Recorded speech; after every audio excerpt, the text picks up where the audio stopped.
अब bunker buster bomb के इस्तेमाल की बात आ रही, कहा जा रहा है कि बंकर में छिपे हैं खामनेई। कहां हो सकते हैं? चलिए 3 लोकेशन जिनकी हमें जानकारी मिली हम आपको बताते हैं। नातांज परमाणु लेबोरेटरी में हो सकते हैं, 1 लाख वर्ग मीटर में फैला हुआ है, जमीन से 200 फीट नीचे है, तेहरान से 250 किलोमीटर की दूरी और पूरी तरह से ये अंडरग्राउंड है। दूसरी लोकेशन कौन सी हो सकती है? फोर्डो परमाणु लेबोरेटरी, जहां पर अटैक का प्लान अमेरिका बना रहा है, हम आपको बता भी रहे हैं। दुर्गम पहाड़ियों में ये बना हुआ है, 80 से 300 फीट अंदर है, गहरा है और तेहरान से इसकी दूरी 160 किलोमीटर है। रूस का S-300 यहां पर तैनात किया गया है। लाविजान के बंकर में होने की सबसे ज्यादा संभावना व्यक्त की जा रही है। तेहरान से 343 किलोमीटर दूर है और आपको बताएं कि 15 जून के बाद से ये परिवार के साथ रहते रहे हैं वहां पर। 15 जून के बाद ही शिफ्ट हुए थे, ये जानकारी मिली है। और 2024 हमले में भी इसी जगह पर लाविजान बंकर में ये छिपे हुए थे। तो ऐसे में हो सकता है कि इस जगह पर ये छिपे हो। ये अलग अलग जानकारियां मिल रही हैं।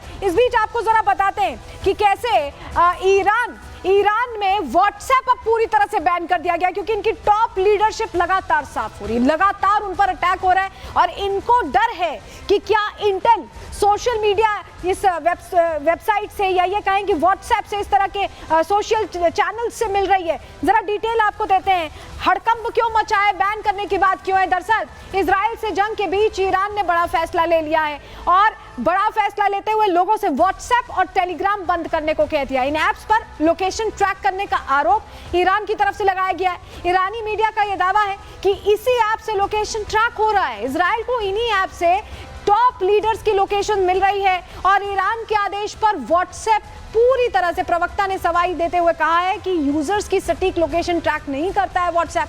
ऐप पर भेजे जाने message end to end encrypted होते हैं। ये व्हाट्सएप की तरफ से तो कह दिया गया है, लेकिन ईरान कह रहा है कि हम अपने देश में व्हाट्सएप का इस्तेमाल नहीं होने देंगे, टेलीग्राम का इस्तेमाल नहीं होने देंगे। इससे जान को खतरा हो सकता है टॉप लीडर्स को। ये ईरान की तरफ से सीधे सीधे कहा जा रहा है और इसको लेकर जानकारी मिल रही है कि अब पूरी तरह से बैन कर दिया गया है, ये जानकारी मिल रही। तो आप समझिए कि ये एक रणनीति पर चलते हुए ये सीधे कह दिया गया है कि अब इन ऐप्स का इस्तेमाल नहीं किया जाएगा, पूरी तरह से ऐप्स का इस्तेमाल बंद रहने वाला है। इस बीच बड़ी खबर आ रही है, उसका रुख करें। राष्ट्रपति ट्रंप की धमकी पर ईरान ने पलटवार किया है। ईरान को थोपी हुई शांति मंजूर नहीं है, खामनेई ये कह रहे हैं। ईरान किसी की धमकी नहीं सहेगा।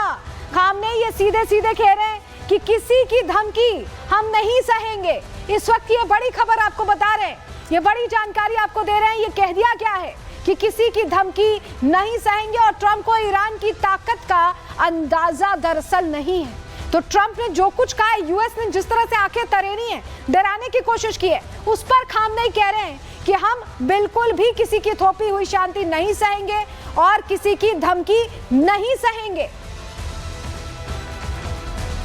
इस बीच आपको बताएं कि ये अलग अलग जानकारियों के बीच ईरान भी धमकी ले रहा है। ईरान को लेकर अमेरिकी ऑफिसर्स ने बड़ा दावा कर दिया है। ईरान ने यूएस सैन्य बेस पर हमले की तैयारी कर दी है, ये कहना है अमेरिकी ऑफिसर्स का। ईरान ने मिसाइलों और हथियारों को तैयार कर लिया है। अमेरिका भी ईरान को जवाब देने के लिए तैयार है। पेंटागन ने 3 दर्जन ईंधन भरने वाले विमान भेजे हैं, जिनका इस्तेमाल यूएस जेट्स को ईंधन देने में होगा।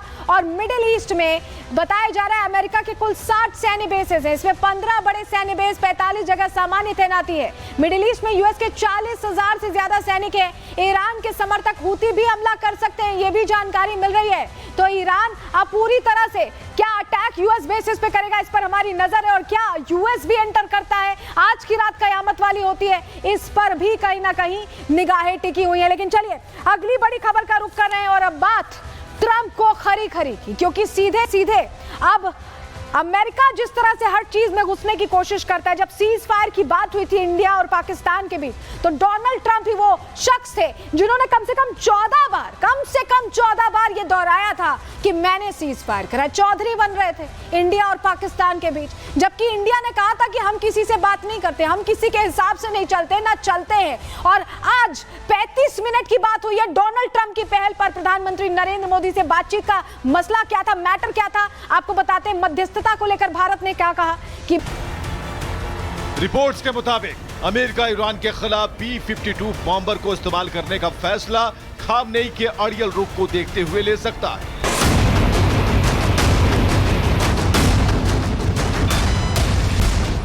इजराइल का इंतकाम, अमेरिका मचाएगा कोहरा। जंग में अमेरिका की एंट्री, ईरान के लिए खतरे की घंटी। ईरान इजराइल जंग में अब अमेरिका की एंट्री होने वाली है। ट्रंप पहले ही कह चुके हैं कि ईरान परमाणु हथियार नहीं बना सकता, लेकिन अब ईरान के रवैये ने इस जंग को और भी आक्रामक कर दिया है, जिसके बाद अमेरिका तैयारी में है, जो अब ईरान पर भारी पड़ने वाली है। दरअसल दावा है कि ईरान का फोर्डो यूरेनियम संवर्धन संयंत्र एक पहाड़ के नीचे गहराई में दबा हुआ है, जो इजराइल के ज्यादातर हथियारों की पहुंच के बाहर है।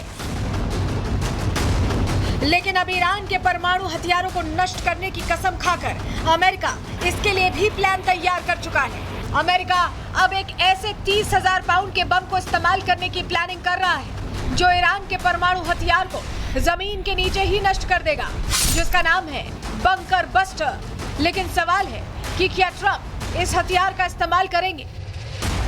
सरल शब्दों में बताएं तो बंकर बस्टर बम 2 बार विस्फोट करने के लिए डिजाइन किए गए हैं। एक बार जमीन को भेदने और फिर गहराई में विस्फोट करने के लिए इनका इस्तेमाल सैन्य मुख्यालयों और बंकर्स तक पहुंचने के लिए किया जाता है। जानकारी के मुताबिक इजरायली सेना के पास भी बंकर बस्टर बम है, लेकिन उनके पास GBU-57 नहीं है, जो 14 टन का बम है और इतना भारी है कि इसे केवल अमेरिका के भारी बम वर्षक विमानों से ही लॉन्च किया जा सकता है। और यही वो GBU-57 बम है जिसके बारे में माना जाता है कि ये फोर्डो परमाणु प्लांट को तबाह करने में सक्षम है। जानकारों के मुताबिक इस बम को केवल US-B2 स्टील्थ बॉम्बर से ही गिराया जा सकता है। जंग के दौरान पिछले कुछ दिनों में इजराइल ने नतांज संवर्धन संयंत्र पर हमला तो किया है, जिसके बाद माना जा रहा है कि नतांज का भूमिगत सेंट्रीफ्यूज हॉल क्षतिग्रस्त हुआ है, लेकिन अभी नष्ट नहीं हुआ है। ऐसे ही फोर्डो पर इजरायली हमले के बाद भी काफी कम नुकसान देखा गया है और तीसरे प्रमुख परमाणु सेंटर इस अम्फान में रासायनिक प्रयोगशाला और यूरेनियम संयंत्र सहित इमारतों को नुकसान पहुंचा है। लेकिन इस फहान में भी कुछ अंडरग्राउंड लेबोरेटरीज हैं जिन्हें अभी तक नुकसान नहीं पहुंचा है। हालांकि अभी भी इजराइल इन परमाणु सेंटर्स पर अपनी बमबारी अभियान जारी रख सकता है, तब तक बम बरसा सकता है कि जब तक अंडरग्राउंड सेंट्रीफ्यूज हॉल में तबाही न मचे। लेकिन यह भी साफ है कि इसके लिए इजराइल को पूरे पहाड़ को विस्फोटक से उड़ाना होगा, जिसमें इजराइल अभी तक कामयाब नहीं हो पाया है। लेकिन अब अमेरिका की इस जंग में एंट्री होने के बाद से यह तो साफ हो जाएगा कि ईरान के इन परमाणु सेंटर्स को जल्द तबाह कर दिया जाएगा। अमेरिकी बंकर बस्टर बम ईरान के परमाणु बम बनाने वाले सपने को तहस नहस कर देंगे। Bureau report, Republic Bharat.